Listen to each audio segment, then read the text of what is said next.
Hola oyentes y lectores, bienvenidos a Medianoche en Main, capítulo 32. Este es el podcast de Martes Ataca que dedicamos a las obras de Stephen King. Mi nombre es Lucía y me acompaña Andrés. Hola a todos, sean nuevamente bienvenidos a este podcast que estamos haciendo aquí en martesataca.com.ar y nos están escuchando seguramente en Spotify y iTunes, etc. Nos juntamos nuevamente a hablar de una novela, de un libro publicado esta vez en el año 1987 por Stephen King. ¿Qué se llama? The Tommyknockers, una novela con mala reputación, fomentada por King mismo. Sí, King es una persona que le gustan muchas cosas, pero esta obra en particular no le gusta y vamos a discutir un poquito sobre eso. Si es la obra, si es él, el contexto, qué es lo que no le gusta de Tommyknockers. ¿Y cómo afecta a la opinión popular? Porque yo no coincido en absoluto con esta difamación. De hecho, quiero que este capítulo sea mi en defensa de Tommyknockers. Le vas a llevar la contra al autor. Vamos a empezar por ahí entonces. Sí, me parece que lo estaba hablando desde un punto de vista personal en que la experiencia de escribir esta novela no fue nada placentera. Sí, y también es una persona que siempre se aferra a sus opiniones. Y una vez que da un veredicto, no hay vuelta atrás. Tal cual. Esta novela probablemente... Es muy difícil decirlo porque no la leímos en su momento y no podemos entender el contexto, la situación en la que se lanzó. En nuestra defensa no habíamos nacido. Claro, mismo el año en que nosotros nacimos, no lanzó ningún libro. Es el único año que no tiene novela de King. Estamos predestinados a grabar esto.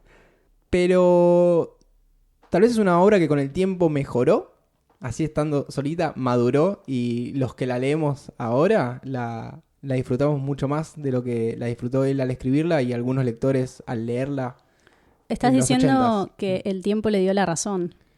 Al libro, sí. Sí, yo coincido. De hecho, mi lectura y lo que me sorprendió fue lo vigente que está la temática central. Y no me parece que se pierda de vista en ningún momento. Hay una coincidencia de forma y mensaje muy fuerte en The Tommyknockers. Sí coincido con King, que dio una entrevista en 2014 para Rolling Stone y mencionó que su calidad de escritura había disminuido mucho por el consumo de cocaína, que es una novela muy larga.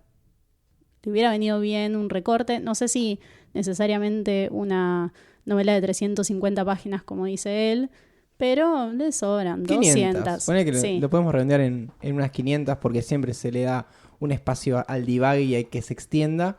Pero tal vez esta vez se extendió demasiado para... Es una novela que no debería estar entre las más largas de King. No, ni hablar. Se podría resumir mucho más sin perder la esencia, que es siempre lo importante. Igual creo que es una crítica superficial, porque estuve leyendo reseñas de varios lugares, especialmente de Goodreads, y es muy común que surja él, no empatizo con los personajes porque hay demasiados y viene, me echa muchas historias en el medio de una historia núcleo, que es la que más me interesa, y de esto vamos a hablar, que es la estructura del libro, que está dividido en 3 partes, pero hay algo en esa manera de narrar que te arranca de uno y otro personaje y te saca del lugar seguro una y otra vez, que busca una incomodidad y una inestabilidad en el lector. Termina siendo una experiencia desoladora. Y además hay una desesperación en King, es tangible en The Tommyknockers. Una sensación de falta de reconocimiento y falta de pertenencia que está muy encarnada en el personaje de Jim Garner. Y es en esa vorágine cocainómana que escribió el libro, porque este es un libro que sale de su tocar fondo, que sentimos esa imposibilidad de controlar que está sufriendo el narrador. Así que sí, The Tommyknockers se extiende además, porque está todo chorreado y está todo desbordado hasta que eventualmente explota. Sí, en cuanto a lo que es la experiencia, esta de la lectura que vos mencionabas, obviamente es algo, un punto de vista muy, muy personal. Viste que recurrentemente describimos los libros de King como una montaña rusa que te suben y de golpe te bajan y te dejan dado vuelta y no sabes para qué lado salir disparando. Bueno, acá no me pasó exactamente eso. En un momento pensé que iba a ser eso, pero no. Sentí que en este caso es distinto, que es más bien como un viaje medio loco, medio salvaje, que en un principio es muy llevadero, que te presenta 2 personajes bastante sólidos, que te dan ganas de saber más sobre ellos, que mismo cuando se cruzan se potencian y se convierten en algo así como las 2 caras de una misma moneda, porque está King metido en esos 2 personajes, escritorio de los 2 obviamente, y este viaje también se hace largo. hace varias paradas en ciertos lugares que no sabes si son necesarios o no, si son anecdóticos o si suman en un punto a la trama. Pero todo esto nos lleva, de alguna forma, a un final muy agitado, frenético, intenso. Algo que me pasó es no reconocer en un punto a King en lo que estaba leyendo. No sabía qué me estaba llevando en este recorrido. Y en un momento me choca. Nos chocamos todos en lo que estamos acá arriba, nos vamos a chocar. Pero finalmente no pasa. A mí me dio un cierre muy esperado y complaciente. No de forma negativa, como era obvio que pasaba esto, sino como decantó bien. Sí, para mí fue un suspiro Sí. el final. Así que esas son las cosas que se rescatan. Este recorrido que Que va al ritmo de King. sí, que decís, en este momento se sentía más agitado él. No tanto por la cocaína, que sí estaba en juego, sino por lo que él sentía. Porque ¿qué lo lleva a tomar cocaína mientras escribe? Ahí diste en el clavo, porque no querría hacer una lectura simplista sobre The Tommyknockers y caer en escribió cualquier cosa de cualquier manera porque estaba muy drogado. Porque no funciona así. O las drogas te dejan escribir, te es una herramienta más. Claro, no, depende completamente de la persona que está sentada en la máquina de escribir y qué está sintiendo, y todo eso como mucho se deformará o se potenciará, o como decía antes, se desbordará, pero no surge de una nada, de un vacío. Si yo tomo mucha cocaína no voy a escribir de Tommyknockers. Un silencio. Pero vas a grabar un podcast, como Probablemente. ahora. Nunca lo sabrán.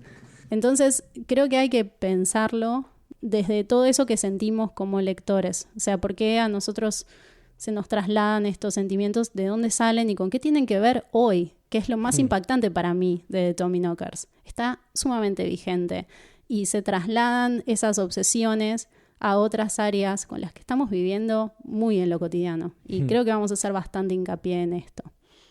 Contemos un poco el argumento.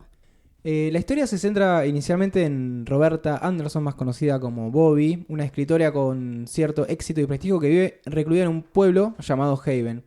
En el bosque cercano a su casa, de hecho es como la parte de atrás, se encuentra con un objeto metálico enterrado y empieza una obsesión por desenterrarlo.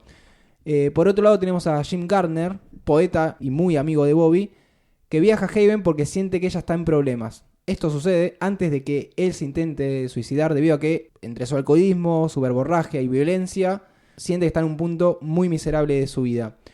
Presentados estos dos personajes principales, descubrimos que lo que está desenterrando Bobby empieza a hacer efecto sobre ella, transformándola en algo y dándole la capacidad de construir objetos por encima del entendimiento de los demás seres. Es como una suerte de ingeniera intergaláctica. Y suyo propio. Sí, está haciendo algo que ella no sabe hacer. No sucede lo mismo con Gard, que gracias a una placa que él tiene en la cabeza, debido a un accidente, una placa metálica, no es influenciado por este objeto enterrado que en un punto entendemos que es una nave espacial. Sí, y que es una fuente de energía. Este poder se empieza a expandir en todo el pueblo y acá cuando empieza Haven a sucumbir en las fuerzas de esto que vamos a ir descubriendo qué es. Bien. Es una historia de ciencia ficción. Claramente. No es un argumento que nunca hayamos escuchado. De hecho, tiene algunos elementos de otras películas y cuentos, novelas bastante populares. Las primeras que se me vinieron a la mente fueron The Invasion of the Body Snatchers y Color Out of Space, que si no me equivoco, King dijo que era influencia directa de esta historia, el cuento de Lovecraft. Sí. Podemos empezar hablando sobre Bobby y Gardner, que son difíciles de disociar porque en la relación y el contraste entre ellos es donde se revela la verdad sobre cada uno. Bobby es el primer personaje que conocemos a través de una narrativa muy tradicional y pone en marcha la trama, ¿no? Es una escritora de bestsellers que vive con su perro en la casa heredada de su tío, que está ubicada en el centro geográfico de Haven. Detrás está el bosque que mencionaste antes. Y Gardner, por el contrario, es un poeta renegado, un forastero, que aparece en escena después de ese intento de suicidio. Y cuando Bobby lo recibe ya está muy metida en el desenterrar la nave. Ya está en una. Sí. Gardner tiene dudas, pero accede a ayudarla manteniéndose al margen. En parte gracias a lo que mencionabas sobre la placa que tiene en la cabeza. De hecho, hay otros personajes que también tienen implantes y cirugías y demás que reaccionan distinto a esa fuente de energía que proviene de la nave, pero creo que también conceptualmente difieren entre ellos, o sea, toman posturas distintas ante este hecho y hay una visión política en cada uno que me parece forma parte de la visión de King en el momento que lo escribió. Así que desde que los conocemos y hasta el final de la novela, cabe preguntarse por qué Bobby cede ante el poder de la nave alienígena y Guard se resiste. Esa es la pregunta central de Tommy Knockers. Gardner representa al artista como agente de la resistencia, el poeta como estandarte de la humanidad ante esta invasión alienígena. Incluso hace un chiste en un momento en que se piensa a sí mismo como un ser artista en este contexto demencial y dice, quizás más tarde lo llame mi fase Tommy Knocker o mi periodo granero, que tiene que ver con algo que pasa en la novela más adelante. Pero también, aún en esta romantización del artista, es un tipo que vive en los márgenes y que no se puede definir como parte de ninguna institución. Y un poco por consecuencia, es una bomba de tiempo y es un sujeto indomable que siempre tiende a la autodestrucción. Es más, lo conocemos cuando está participando de un evento de poetas que termina en una discusión sacada con los poderosos de la organización y, si no recuerdo mal, una persona termina muerta. No recuerdo si fallecía esta persona, pero había un altercado grave en uno de sus tantos ataques, no tanto de ira, sino de ir contra el mundo. Él está en esta gira de poetas donde hay una mecenas que a él no le cae bien, pero a fin de cuentas es la persona que le ofrece dinero para poder trabajar y su única alternativa en ese momento. Sí, en general Gardner no confía en ninguna estructura de poder y también colabora con Bobby en su misión en vez de denunciarla por este motivo. Pero lo trágico en la historia de Gardner en este aspecto es que después descubre, muy a su pesar, que, como dice esa cita de Who, el nuevo jefe es igual al viejo jefe. O sea, lo que él cree que puede ser una toma de poder del pueblo con esta fuente de energía que no está en manos de ninguna organización política ni demás, termina siendo más de lo mismo. El pueblo pasa a ser sirviente de otro agente. Sí, empieza a jugar otro juego en una dinámica desigual de poder. Y todo esto nos hace conocer mucho más sobre la humanidad de Gardner que la de Bobby.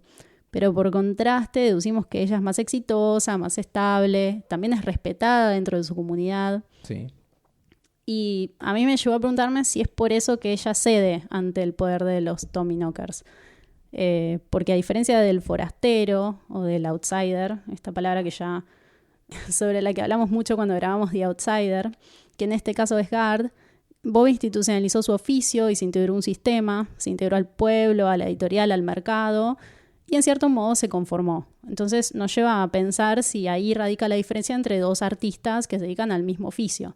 Claro, también pensar cuál es el punto medio, por qué tanto los extremos, que termina siendo la perdición para los dos. Sí, y si hay punto medio, o sea, qué concesiones habría que hacer para tener ese punto medio, si se puede vivir en paz con eso también. Y es interesante en Bobby que ella, a diferencia de Guard, crea un dispositivo de escritura automática. Esto ya lo charlamos cuando leímos The Word Processor of the Gods, que es un cuento del 83, y The Ballad of the Flexible Bullet, que es del 84, y nos lleva al análisis de lo que es el proceso creativo, de dónde vienen las ideas, cómo toman forma y cómo salen a la luz. Esto está en nuestro capítulo sobre Dark Half y sobre todo en el capítulo que dedicamos a Writing. Son temas sobre los que no tiene una respuesta final, pero siempre hay un elemento sobrenatural en el medio. Para Bobby Anderson, la escritura automática genera otro bestseller mientras ella decae físicamente. Porque en esta transformación hay unos síntomas similares a exponerse a la radiación o mismo al cáncer o alguna enfermedad terminal. Se pierden los dientes, hay mucho sangrado. Mucho sangre, hay mucho gore en el libro en ese sentido. Sí. La piel que se empieza a caer y descubrimos que hay otro ser debajo de estos seres. Uh-huh. Y a lo que voy es como ella extrae o arranca ese libro, ese nuevo bestseller, de unas tinieblas que no entiende. Y a través de fuerzas que no controla. Tiene mucho que ver con el proceso de escritura de Tommy Knockers mismo. Es muy metaficcional. Y Gardner le dice algo que puede leerse como el éxito que la llevó a seguir produciendo, que es: solo digo que, por maravilloso que sea este objeto del bosque, te ha hecho cosas en el cuerpo y en la mente que han sido terribles para ti. A esto me refiero con que es superficial pensar a King como Bobby o Garth por separado, porque son las dos caras del éxito. Por un lado todo lo que logró y a qué precio, y por otro la ambición de lo que podría ser y cómo eso lo destruye. Mismo en ese momento no sabemos para qué lado va a ir King. Tal cual. Volviendo a un writing, en uno de sus capítulos se menciona que su punto más bajo en cuanto al el exceso en realidad mezcla entre alcohol y cocaína, es Tommy Knockers. Es un punto de inflexión en su carrera. Y él, cuando publica este libro, no sabe dónde va a terminar. Sinceramente, él no le lleva un tiempo esto de desintoxicarse. Y creo que inclusive el punto culmen es el accidente, y a partir de ahí, después de pasar toda otra etapa de drogas medicinales, ahí es cuando recién, para mí, él salta y ya sabemos, bueno, no es ni Gardner ni Bobby, es King. Sí, esta es su Tommy Knocker face. Sí. Y hay una relación muy rica entre Bobby y Gardner. Quizás de las mejores que ha escrito King. Sí, no es una relación amistosa, no es una relación romántica, no son como hermanos, es una simbiosis muy particular. Es compleja porque ha pasado por todas esas instancias y en este punto de la historia es un compañerismo incondicional. Claro. Y esto influye el desarrollo de la trama, porque Gardner llega vivo al final, llega vivo a la resolución de la historia, cuando no existe otro motivo más que Bobby protegiéndolo para que él siga formando parte de esta comunidad de la que está completamente aislado. Y esa misericordia que Bobby muestra para él es lo que vuelve verosímil la transformación, que no sea de blanco a negro, sino que mantiene algo imborrable sobre ella, pero que cada vez está más muerto, ¿no? Y Gardner va viendo cómo se desvanece, y de repente es una sonrisa o una palabra o una caricia para el perro, pero se va deshumanizando, y esa gradualidad del proceso la sentimos a través de la mirada de Gardner, que la quiere hasta el final. Así que tenemos dos personajes principales que, como vieron, son muy sólidos y funcionan muy bien. Y es un gusto leerlos. Y no se puede culpar siempre a los excesos cuando escribe mal, por ejemplo, Cuyo. Tal cual, porque no implica falta de lucidez. Por eso no quería hacer esa lectura. De todos modos, pensé mucho en Cuyo leyendo este libro, porque me sorprende que Cuyo tenga una buena reputación como clásico de King y de Tommy Knockers no, cuando es infinitamente superior y nos deja mucho más en términos de temáticas, de personajes, de un mundo complejo que fue construido. También tiene un desenlace mucho más satisfactorio. Para mí, porque es un tipo de terror, el de Cuyo, mucho más mundano. Es algo que te puede llegar a pasar. Sí, sí. Es más choqueante y también... Un niño leyendo que un perro lo ataca. Es más probable que un niño siendo controlado por extraterrestres. No, pero mismo para un lector adulto, la premisa de Cuyo es más atractiva y creo que, me duele decirlo, pero es más original. Sí. Hay algo pregnante en Cuyo. Y bueno, el tema de la longitud. La También. longitud y esta lectura incómoda que no te contiene emocionalmente no es para todos. Por eso está en el volumen 3 de Madame Germain. Y aquí entra un personaje que es muy recurrente en la obra King, que son los pueblos, el pueblo. Bien. Tenemos Haven, como hemos dicho, es algo que rememora mucho a cómo funciona Salem Slot, Derry, Castle Rock. Y dentro de este pueblo nos presenta un montón de personajes, que es lo que yo decía antes, son importantes, no lo son, van a servir. Esta es la parte 2. Sí. Lo que hablamos hasta acá sobre Bobby y Garth es la parte 1. Así que venimos de una narrativa muy lineal, súper tradicional, y de repente esto, que es como una antología de cuentos cortos. Yo lo sentí de esa forma, sí. Cuentos muy lindos, muy entretenidos. Unidos por un concepto, que en este caso sería la transformación o ese devenir. Es difícil de traducir becoming. Claro, en español es la conversión, se convierten, pero sí no es lo mismo que becoming. Y de nuevo, la amenaza sin nombre, el extraño que se infiltra en la comunidad. Esto que decís del pueblo chico como organismo vivo y el terror ante el outsider llevado al extremo del espacio exterior. Hay muchas referencias en King, así como hablábamos de Lovecraft, como The Color Out of Space, pero creo que también se desprenden algunas referencias que extraemos los lectores. En mi caso, sentí algo del Hombre Ilustrado, esta idea de muchas historias que salen de un mismo cuerpo. Totalmente. Este cuerpo que sería Haven y estas historias que serían sus habitantes. Así que, por cierto, recomiendo su lectura. Lo único que me interesaría decir en este momento es cuáles fueron las que más me interesaron, más disfruté, que son, no sé si te parece. Sí, en líneas generales te parece que se justifica la parte 2, así en este formato que difiere totalmente de la parte 1 y la parte 3. Creo que es lo que puede no llegar a gustar. Sí. Porque vos querés saber qué pasa con Bob y con Garth. A mí me sorprendió que me arrancara de esa manera, de la historia como me la venía contando. Es bastante normal esto de contar la historia del pueblo, pero cuando se va con historias muy puntuales, no lo es. Muy puntuales y con mucho color, ¿no? Con mucho nivel de detalle. A mí me parece que a la larga esto funciona, que esto es lo que le da el cuerpo y la sensación de vida real. Ponerle nombre y apellido a estas personas, entender qué roles juegan dentro de la comunidad, y creo que él elige historias que tienen que ver con personajes relevantes para Haven. No obstante, en la trama no tienen tanta injerencia, o sea, creo que le dan riqueza al relato. Es más darle un sentido humano al pueblo. Estos humanos que se van a perder. Sí, porque además si vas a contar una historia de deshumanización y de dejar de reconocer a esos que conocías, me parece necesario ponerles nombre y apellido. Y hay una que otra historia muy interesante acá.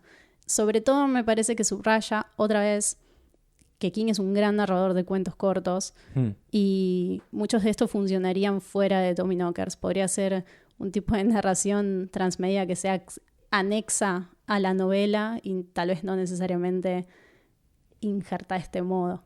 Sí, que es algo que encima él suele hacer, mencionar eventos, sucesos, en este caso sería la transformación de Haven, en otros cuentos. Sí, no me quiero adelantar, pero en esto tengo que decir, de Tommyknockers se pasa de mambo, en el tema de la referencia interna. O sea, King llega a referenciar su propio rol de escritor. Sí, que dice algo así como... En Bangor, o sea, en el mundo real. Es escritor que escribe puteadas en Bangor. Sí. O sea, llega a un nivel de introspección que es increíble. Muy como esas imágenes que se ven cuando estás a punto de morir. Y además se va intensificando. No hay tanto al principio. Y al final ya mete ahí, te mete cualquier cosa. Es como, se muela todo. Ya fue. Mete a Jack Nicholson. Sí. Se va de tema. O sea, eso a mí nunca me funciona. El problema es que hay partes que no es sutil. Nunca me funciona. Es máximo overdrive. De nuevo. Así como Bobby y Jim funcionan como uno, creo que el personaje de Ruth Merrill funciona como uno con Haven, pero como uno que se tienen que desprender, que se tienen que separar en esta lucha, en esta conversión de los Tommyknockers. Ruth te la presentan como una mujer, se podría decir, del pueblo. Es una representante, es un ejemplo de mujer. No tanto en términos tradicionales, al menos en su momento, de ama de casa y madre, sino de una mujer estudiada, que es respetada por la comunidad, que trabaja, que sirve a la comunidad. Una figura materna. Una figura materna de Haven. Ella tiene el problema de no poder concebir hijos y de alguna forma ella adopta a este pueblo y se arraiga mucho más cuando queda viuda. Y hay que rescatar que cuando empieza la conversión muy de a poco en los habitantes, le avisan que se vaya. Sí. Que la quieren. Que les importa aún lo suficiente como para advertirla que si se queda, ya no va a importar nada. Sí, me parece interesante esto sobre Ruth, que por la manera en que la describe como el corazón del pueblo, ella no sea la primera en comprometerse con la causa de los Tommyknockers. Y más allá de que le avisan sus conciudadanos, creo que hay algo en la caracterización que tiene que ver con que es una mujer idealizada dentro de esta comunidad y que preserva valores a pesar de estos otros, entre comillas, vendepatria que están ambicionando el exceso, aunque no entiendan cómo funciona ni para qué sirve. Y en su rol de madre sin hijos de Haven, ella protege el pueblo hasta el final. Si bien se separan en el acto suicida, ¿no? que ella realiza, que es volar el ayuntamiento. Sí. Si bien se separan en ese acto, nunca tranza con esa promesa de algo más poderoso, más veloz, más eficaz, que está en el afuera, que está ajeno a ese pueblo. Y esto está subrayado porque junto con ella y sus muñecos simbólicos huele parte de la ciudad. Sí, y funcione esta explosión como una bengala en el aire anunciando al resto del mundo que está pasando algo en ese lugar. Se pueden hacer dos lecturas de la decisión de Ruth. Por un lado, ella deja todo hasta el final, sabiendo que es una fuerza superior, que ella no va a poder doblegar. Y por otro, ella ya no es más la mujer del pueblo, ya no es la líder. Ella no va a tener ese rol respetable que tenía antes y va a ser una más. Porque ahora la que lidera todo es Bobby. Sí. Obviamente opto más por la opción de ella queriendo salvar al pueblo y no pensando en no voy a ser más esa mujer importante, porque no es algo que a ella le importe. Se menciona un momento en el libro que le hace un homenaje en la biblioteca y ella no quería que se le haga un homenaje. Bueno, pero puede no ser optativo ese cambio de poder. Puede ser un golpe de estado. Sí. ¿Qué es lo que está pasando en The Tommyknockers? Así que las dos lecturas son válidas y creo que pueden convivir. No obstante, la figura de Ruth como una madre aguerrida vuelve de otras ficciones de King y también de la madre de King mismo. Y de nuevo, estos fragmentos que vienen de la vida de King, estas autorreferencias, en el caso de Tommyknockers no las ignoraría. O sea, sí pienso que las obras tienen que hablar por sí mismas y que no te tiene que importar la vida del que la escribió, pero en los momentos de definir una lectura u otra, cuando hay varias opciones, esto entra en juego. Claro. Y para mí hay algo de la mamá de King que entra en juego en esta historia, partiendo de que se llama Nellie Ruth Pillsbury King. Sí, una madre que da todo por sus hijos, al punto que ella fallece cuando King publica su primer libro. Uh-huh. Y en parte es lo que hace Ruth. Yo llegué hasta acá, ustedes sigan y traten de salvarse. Creo que en el caso de la madre de King confiaba mucho más en que King iba a seguir adelante. Uh-huh. Tal vez ignorando en todos los problemas que él podía llegar a tener a nivel personal. Y bueno, en este tocar fondo es lógico que piense en eso y que lo ponga en su historia, ¿no? Sí. También hay... ¿Qué pensaría ella de esta versión mía? Perdón, y es importante recalcar, volviendo al tema de las adicciones, que King no era una persona públicamente adicta. Uh-huh. Él se sentaba, tomaba cocaína y alcohol, o lo que haya, y nadie sabía después. Y fueron muchos años, porque él se dedicaba a ser un adicto en su casa y nada más. Obviamente esto casi le vale el matrimonio y su vida familiar. Mismo él no iba a bares porque no quería tomar con gente estúpida como él. O sea, para mí es un infierno muy, muy, muy de él. Vamos a volver sobre este tema porque hay una frase en The Tommyknockers que es la danza de la no verdad o la danza de la falsedad. En inglés es The Dance of the Untruth, que tiene que ver con lo que estás diciendo, con esas mentiras o métodos que uno genera para lidiar con lo que está pasando y no mirarlo a la cara. Vamos a hablar sobre esto. Y hay otra historia que para mí vale la pena mencionar, aunque sea tangencialmente, en esta parte 2, que es la de Healy y David Brown. Y acá entra también el abuelo de estos dos niños, que es Ev Hillman. no le voy a dedicar mucho tiempo a esto. O sea, en sí me parece una historia muy simpática de un niño mago que empieza a crear estos dispositivos usando la sapiencia y la energía que trae la nave de los Tommyknockers y los usa para hacer trucos de magia. Uno de estos trucos es desaparecer a su hermanito. El problema es que después no sabe dónde quedó. Claro, empieza a desaparecer objetos y volverlos a hacer aparecer. Y en el momento que tiene que hacer reaparecer a David, no aparece. David queda perdido en Altear 4, que es igual que el término Tommyknockers, un nombre extraído de otra ficción, es de la película Forbidden Planet, y no significa nada. Es un espacio que más adelante te cuentan, es como el depósito del espacio exterior. El punto es que esta historia planta una semilla que se cosecha al final de la novela y tiene que ver con la redención de Jim Gardner. Los niños y el abuelo son la imagen de lo puro y de lo incorruptible. Así que la clave para Gardner como héroe no va a ser destruirlo todo, destruir el pueblo, los Tommyknockers, la nave, sino preservar eso, ¿no? Tener un ultimísimo acto redentor en que reúna a estos hermanos a pedido de su abuelo. De nuevo, retomamos cuando hablemos sobre la parte 3. Hay otras historias que se van mencionando, como la de los demás. Y los demás. La de Beca y el cuadro de Jesús que le habla, que también es un lindo cuento.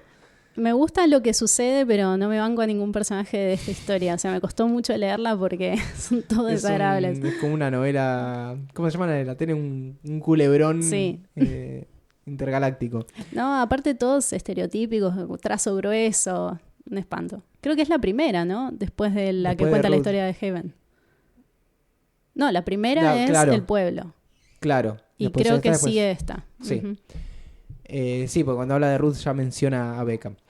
Y después hay otras más que no recuerdo si están las dos en la parte 2 o también en la 3, que son por un lado este médico que sobrevuela Haven, que es King en modo ¿qué pasaría si? Y en este caso es ¿qué pasaría si alguien... A ver, Haven en un momento es como una zona impenetrable por este aire y esta energía que se está dispersando y nadie puede acceder. Y acá te plantea, ¿qué pasa si alguien quiere entrar por arriba? Y lo mismo, es como una suerte de triángulo de las Bermudas. Sí, cubre todos los ángulos porque hay varias historias cortitas de personajes que quieren entrar de una manera o de otra y cómo es que no pueden. Sí, y después está la del reportero, un reportero gráfico que sabe que es algo que está pasando en Haven e intenta entrar.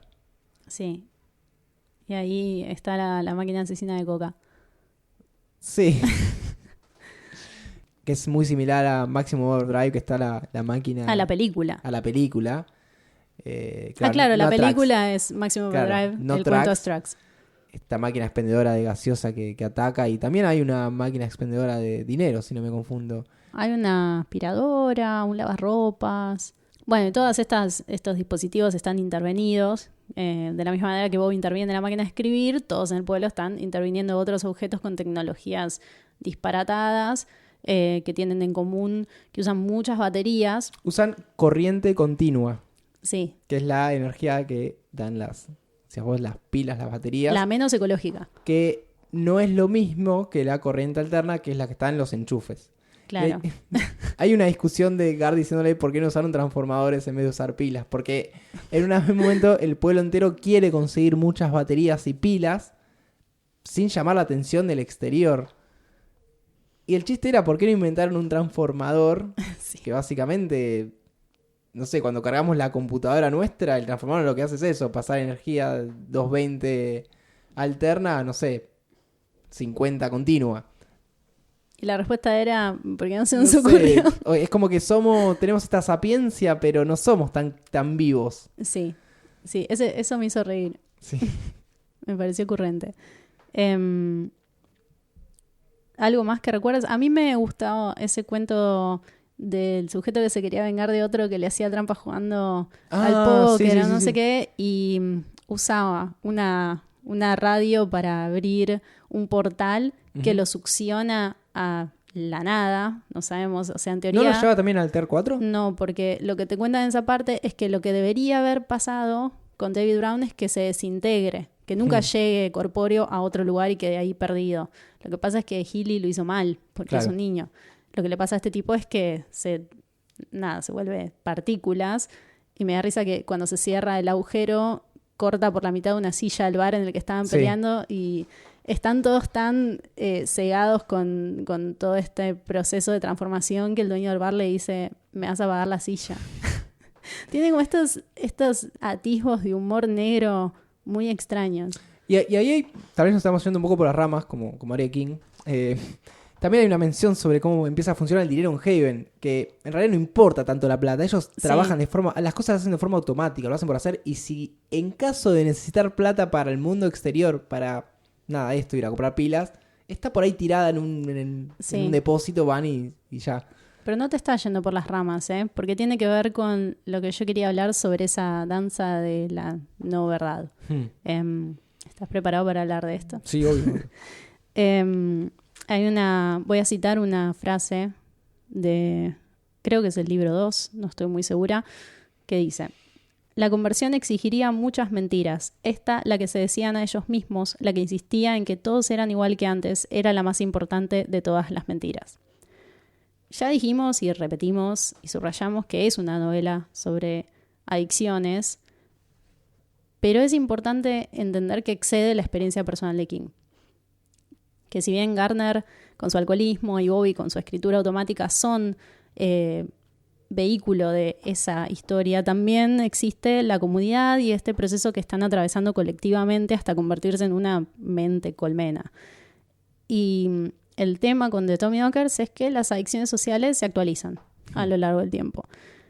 Hay una fuerte presencia de la energía nuclear y del consumismo en este libro. Vos me habías mencionado algo sobre los miedos que tenían que ver con la Guerra Fría también. Sí, se pueden hacer varios recortes sobre qué está queriendo escribir King. El más obvio y el que estamos mencionando son las adicciones, pero buscando encontré en un libro que hace un ensayo sobre varias novelas de King, que se llama Dissecting Stephen King, o sea, diseccionando a Stephen King, escrito por Heidi Strangel en el 2005. Y voy a citarlo literal, porque es obvio que no lo escribí yo, que dice que The Tommyknockers transmite los miedos que King sintió como un niño que creció durante la Guerra Fría. Habiendo tenido sus años formativos durante la década del 50, King manifiesta un temor a la radiación de la bomba atómica y a la amenaza del comunismo. Mientras observa que los efectos de la nave Tommyknocker descubierta imitan el envenenamiento por aire de la radiación, se observan las similitudes con las parábolas cinematográficas clásicas de la paranoia, como Invaders from Mars e Invasion of the Body Snatchers. Sí. No lo había entendido en su momento así. No tanto lo de la bomba atómica, que es bastante obvio, pero esto hay una conversación literal sobre eso. Claro, que dura 1000 páginas. Sí. Pero esta idea del comunismo... Me parece que es porque nosotros leímos ese fantasma del comunismo como la amenaza tácita del capitalismo. Sí, de la sociedad de control. Sí. Por eso leer The Tommyknockers hoy tiene menos que ver con estos temas, menos con la energía nuclear, que ya está socialmente discutido y, entre comillas, superado, y más con, digamos, la hiperconectividad. Las alertas que más resonaron en mí como lectora fueron la obsesión por el gadget tecnológico, por los dispositivos y por la plataformización, y por otro lado la hiperproductividad en desmedro del cuerpo, que están exploradas en The Tommyknockers, pero son sumamente vigentes.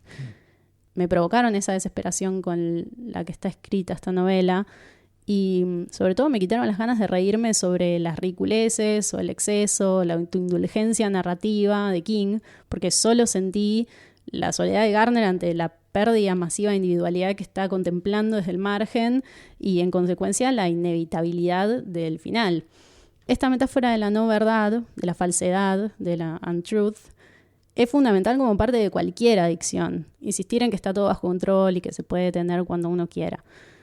Acá hago una lectura personal porque mi obsesión es ese cierre de ojos colectivo que hacemos para aceptar, digamos, la ambivalencia del progreso tecnológico y cómo trae consigo ciertas dinámicas desiguales de poder. Pienso en la hiperconectividad y en cómo sostenemos que elegimos y controlamos cuando por detrás hay una infraestructura algorítmica que no entiende prácticamente nadie, o cómo insistimos en el discurso de la individualidad, del libre albedrío, cuando tenemos publicidad, influencia del Big Data, dinámica de redes sociales bombardeándonos por todos los frentes. Sobre todo esta frase de Gartner que voy a leer me hizo pensar en el entorno de mediatización y de consumo que estamos viviendo ahora mismo y cómo lo estamos disfrazando bajo discursos de productividad, rendimiento, estilización y de la palabra que más odio en el lenguaje, que es la optimización. Dice, una parte de ti ha de darse cuenta de que no han hecho nada que sea creativo en absoluto. Por el contrario, se han estado tomando píldoras de estupidez y felicitándose mutuamente por lo maravillosos que son.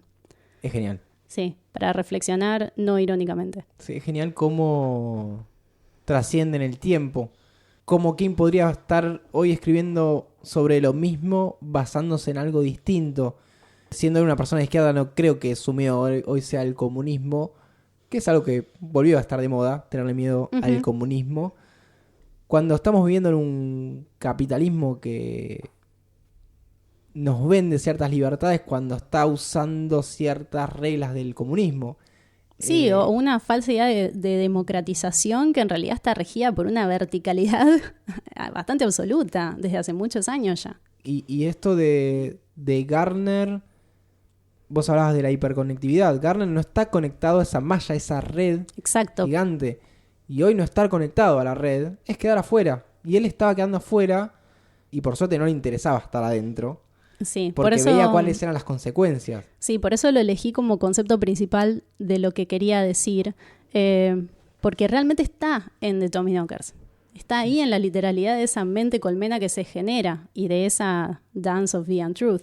A mí me encantó, o sea, me encanta The Tommyknockers, por esto quiero defenderlo. Creo que temáticamente da en el clavo, maneja una lucidez total y no me parece para nada gracioso. Y agradezco un personaje como Gartner que tiene la fuerza de voluntad de decir estas cosas, de decírselas en la cara a su mejor amiga, y qué bien nos vendría que alguien nos las diga a nosotros en el día a día. En definitiva, los Tommyknockers persiguen la generación de una energía renovable como si fuera una gran propuesta, cuando resulta que las baterías son seres vivos. Así que la nave que está enterrada, a medida que ellos la van desenterrando, alimenta a los humanos para que se conviertan en energía, y esa energía solo tiene por objetivo alimentar la nave. Claro. Hay ahí una dinámica enfermiza y circular en que todo lo que sucede en el medio, todo lo que se hace para generar esa energía termina siendo golosina y distracción. Vos decís que, trazando un paralelismo, nosotros generamos contenido para plataformas, dando nuestra información, brindando justamente nuestro contenido para satisfacer ¿qué? Para mantener viva una rueda y darle poder e información a alguien para que después nos puedan vender algo. Y sí, vamos hacia el final. Parte 3, los Tommyknockers. Yo le voy a llamar Gartner Asciende. Yo le voy a poner los títulos que quiera a todas las partes del libro. Y acá llegamos a este final de viaje que por momentos va muy rápido y pensamos que no termina más, porque pasan tantas cosas con tanto detalle. Está todo chorreado. Sí. No se me ocurre otra descripción más acertada. Tanta destrucción, dolor.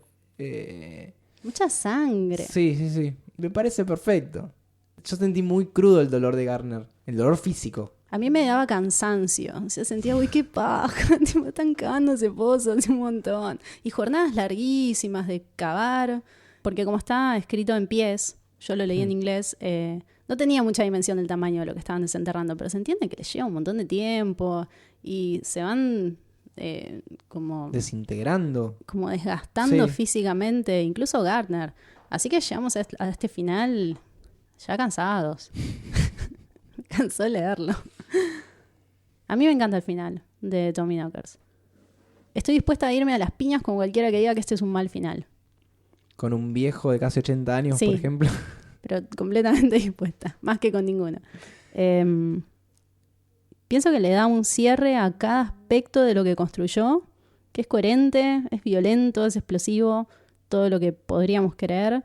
Está cargado de acción, llevado a un extremo de lo absurdo. Hay tiros, máquina poseída, fuego, explosiones. Mismo en todo esto que suena tan desarticulado, está el final de la relación entre Bobby y Gard. Sí. Es genial. Y se le dedica una cantidad de tiempo y es interesante lo que sucede. Que te deja en suspenso en un momento cuál es el cierre de ellos dos. Te está contando algo, de golpe dicen, el arma no se disparó. Sí. Te voy a contar otra cosa. A ver, vamos a la pausa. Sí, pero el cierre es inevitable, porque Gardner tiene un pasado de haberle disparado a alguien que quería mucho por influencia del alcohol y no hace más que repetir ese rol. Termina disparándole a Bobby con mucho dolor porque es algo que él no quiere. Ella misma no quiere matarlo con sufrimiento, sino que hacen todo este rodeo telenovelesco para que muera lentamente y no sufra, porque esa relación que mencionamos al principio persiste. Y eso es lo que nos atrae a este intercambio del final. Así que por un lado está esta resolución entre ellos, la resolución con respecto al pueblo, que es un incendio. A quien le encanta resolver las cosas prendiendo fuego todo. Y por último, antes de llegar a la nave, que es el escalón final de esta historia, ¿qué va a pasar con David Brown? Que sigue perdido en Altair 4. Y si prendemos fuego todo, ese nene va a quedar ahí por siempre. Acá es donde creo que el final es todavía más satisfactorio para el lector, porque en cierta medida gana el bien. Y siendo una de las novelas más oscuras y desesperanzadas de King, que miran hacia la inmensidad y solo ven imperfección, cierra con el gesto más noble de la persona más destructiva, que es Gardner. Y a través de un dispositivo muy similar al de Word Processor of the Gods, Gardner reúne a David con su hermano Healy. Esto lo sabemos recién al final, epílogo, ¿no? En el epílogo de la novela. Cuando digo que gana el bien, no quiero decir solo que se reúnen, sino que Gardner se rehúsa a seguir la lógica de la violencia, de lo urgente, del fin que justifica los medios. Esa lógica que es, digamos, la agenda del poderoso. Lo que él odió desde la conversación que tuvo en el evento de poesía, cuando se enfrentó a ese empresario de la energía nuclear. Y hay una esperanza de salvación y de un futuro que sale adelante y en cierto modo contrarresta la destrucción de Haven.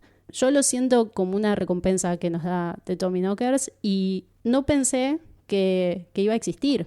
O sea, yo veía esta historia yendo hacia el agujero más profundo y más oscuro del que no se puede salir. Se ven dos posibles acciones de Gardner que él tanto despotricó. Por un lado, esto de dispararle a una persona que ama mucho, esta vez de forma más consciente y decidida, más allá de que sea muy dolorosa.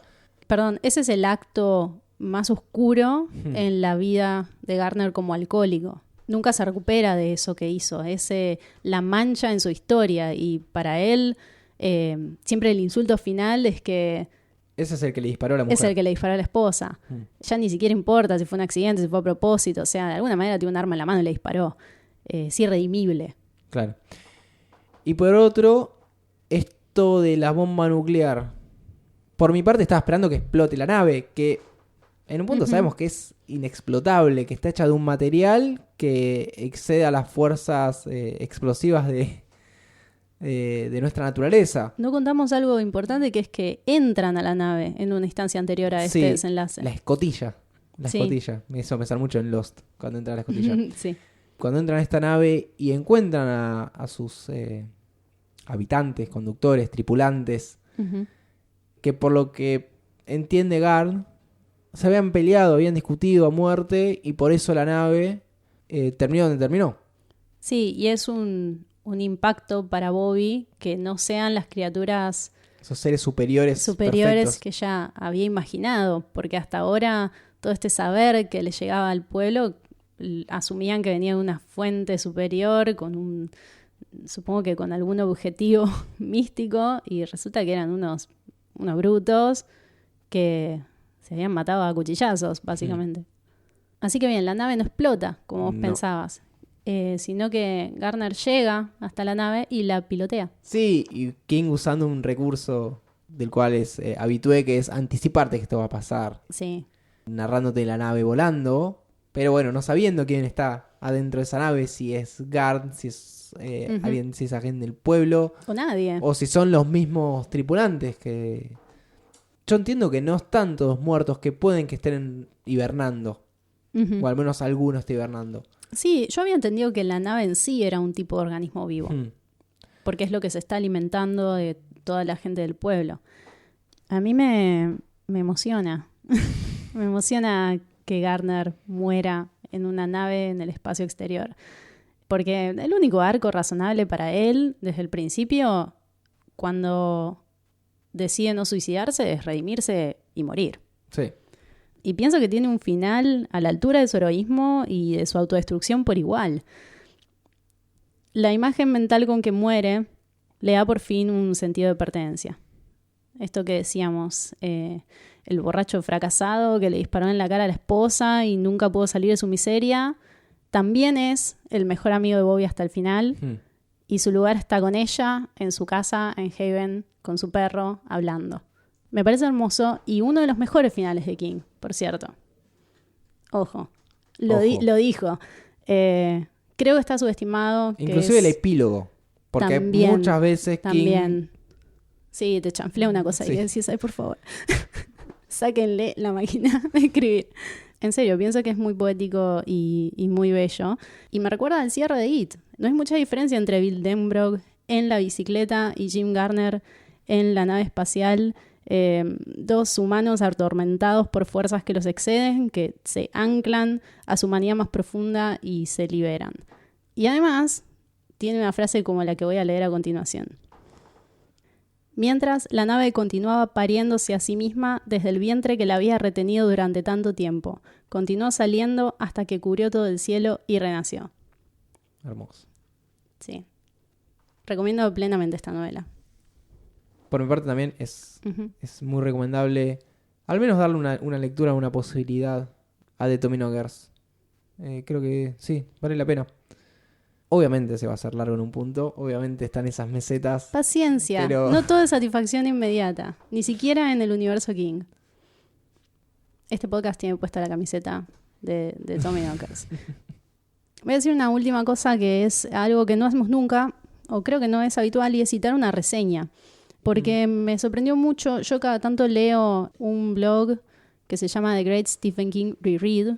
Lo hago generalmente después de grabar para que no me condicione cuando pienso las novelas, pero esta vez quiero citar textual algo que escribió Grady Hendrix, la persona que reseña estos libros en su segunda, tercera relectura, porque me parece que dan el clavo sobre el logro que es de Tommyknockers dentro del exceso y el desborde en la forma y la manera que tiene de, en metáfora de King, meter la mano abajo de la sábana y tocar la forma aterradora que se esconde ahí. Y además está escrita de una manera que hace honor a esa intensidad y reiteración obsesiva que maneja esta novela. Dice lo siguiente. Es un relato desgarrador de su propia adicción, un libro sobre la maldición de su propia producción prolífica, un libro sobre adicciones nacionales, un libro sobre el cáncer, un libro sobre el futuro, un libro sobre nuestra hambre de energía barata, un libro sobre nuestra hambre de productividad, un libro sobre nuestra hambre de pertenencia, un libro sobre nuestra hambre de trascendencia, un libro sobre nuestra hambre de hambre. Es sumamente acertado. Sí. Y resume todo lo que hablamos y creo que pone muy en evidencia que The Tommyknockers, aún en esa vorágine, no pierde el foco. Hay una visión muy clara del mundo. Y todo esto que se menciona forma parte de un todo. Así que, bien. Pero no todo es perfecto en el mundo. Ay, no quería que llegue este momento. Es una lástima. Sí. O sea, obviamente estamos cerrando la parte del libro. Vamos a ir a la parte adaptación que tuvo The Tommyknockers, que es una miniserie, que es algo bastante recurrente en estas novelas que son largas, de partir una novela en 2, 3, 4 partes. Sí, es como la de It, 2 partes de en una hora este y caso media. es como la de It y no como la de Stan. Creo que merecía un intermedio, que sean 3 capítulos. Sí, estoy de acuerdo. Y entre otras cosas que merecía. Sí. Porque caemos en una adaptación bastante vacía de todas estas ideas y conceptos, demasiado centrada en Bobby y Garth. Inclusive los plantea como una pareja heteronormativa. Sí, es toda una baba. Sí. Es toda una baba en esta miniserie.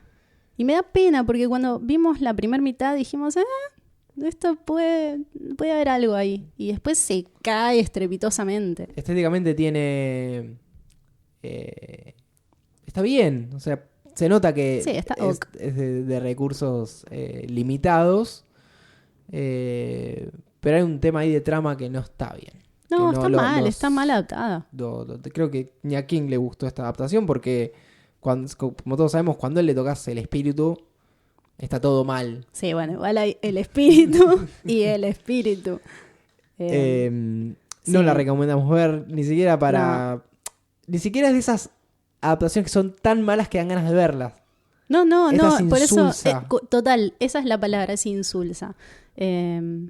Igual, a mí lo único que me gusta de esta miniserie es el casting de Jim Garner, Sí. que es un actor que vimos en Dexter, se llama Jimmy Smits, y algunos diseños como el cobertizo, los dispositivos intervenidos, esas cosas Los me Tommy Knockers. interesan.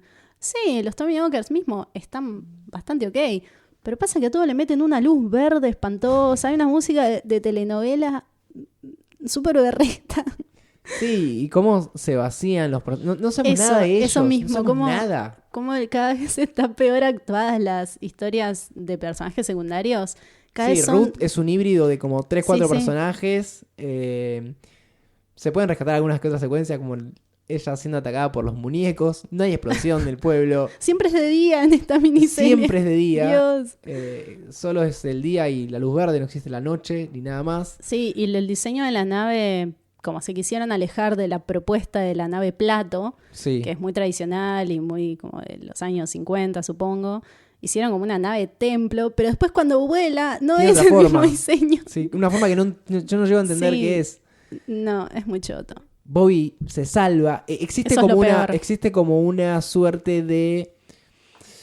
que es malísimo. Cuando cae la nave madre Ujú. o el líder, todos vuelven a la normalidad como si fuera una posesión. Eso y acá es hay lo una peor. transformación. Esta gente Sí, se sí. desarma, se destruye. Pero aparte, el punto de la novela es que cuando la nave se va, ya no existe razón de ser para esos híbridos que solo tenían por función darle energía a la nave. Entonces, muchos creo que les explota la cabeza mismo porque los succiona, los chupa, se los alimenta para poder volar. Y el resto se quedan ahí como vainas hasta ser consumidos por el incendio que tienen alrededor porque no tienen razón de ser. No. Y ese es todo el punto de la historia. Esto es como... Es muy trucho. Sí, no. Qué decepción. Es muy decepcionante. Yo estoy lista para que haga una remake de esto porque acá sí que se justifica, ¿eh? Y se puede. No como de ¿Sabes Stand. qué? No sé si estaba en... Sí, hubo una conversación. Una conversación el año pasado, creo, para hacer. El año pasado yo leí que en 2013. De un 2020 por ahí. Pero obviamente no salió. Bueno, temáticamente creo que está al día. Bueno, se puede trazar un paralelismo con The Stand Ujú. que funcionó en su momento y se pueden trasladar estos temores, obsesiones y peligros de Ujú. la sociedad actual. Iba a funcionar igual. Sí, solo que Stand no funcionó porque la hicieron mal. Pero sí, estaba todo dado. Así que yo estoy lista para una adaptación de Tommy Knockers. Sí. Que no me decepcione. Y para peor, existe una versión película que son, en vez sí. de estas 3 horas, de 2. Que no me imagino lo que debe ser. Sí, yo creo que el puntaje que tiene en IMDb es por esa versión, que no se debe Sí. entender nada. La verdad que si apenas se entiende con Igual no merece 3 mucho, horas, no merece mucho más de lo que tiene tampoco, pero realmente no me imagino qué cortaron si ya está tan precaria esta versión de 3 horas. No sé, no la puedo conseguir en mi mente. Bueno, no la vean. eso. No hace falta. Eso es todo. Eso es todo. Así que esto fue todo por este capítulo número 32 de Medianoche en Main, que están escuchando en martesataca.com.ar a través de Spotify o Apple Podcast, Google Podcast, etcétera. Los invitamos a comentar sobre The Tommy Knockers o cualquier otro capítulo, otra novela, otro cuento. Sí, hace poco recibimos algunas sugerencias para futuros episodios que vienen muy bien, porque Sí. como habrán notado, estamos grabando con una frecuencia muy polémica. Esto es porque yo tengo otras lecturas prioritarias hoy. digámoslo así. Pero es la intención seguir grabando, o sea, este volumen no está ni por casualidad completo y siempre es lindo saber qué les interesaría escuchar. Sí, siempre se suman nuevos oyentes gracias a que la idea de esto es que permanezca lo más en el tiempo posible, estas lecturas atemporales con tópicos que obviamente se van actualizando, pero que se pueden revisitar. Sí, igual entre que nosotros grabamos una vez cada 3 meses y King publica 5 libros por año, no dan las matemáticas. No publicó el año de nuestro nacimiento para darnos ventaja. ¿Viste? Así todo no llegamos. No. Como decía, nos pueden escribir en Twitter, en @martesataca o con el hashtag medianocheemail y cada tanto revisamos y leemos y les respondemos. Uh-huh. Si les gustó lo pueden compartir en las redes sociales o nos pueden seguir mismo en Spotify. Ya saben cómo es. Bueno, todos ven influencers que hacen cosas. Bueno, apoyen la los proyectos que eso. tenemos hambre y sueño. Eso fue todo entonces. Mi nombre es Andrés. Mi nombre es Lucía. Gracias por escuchar y les deseamos buenas medianoches. Chau, chau. Adiós.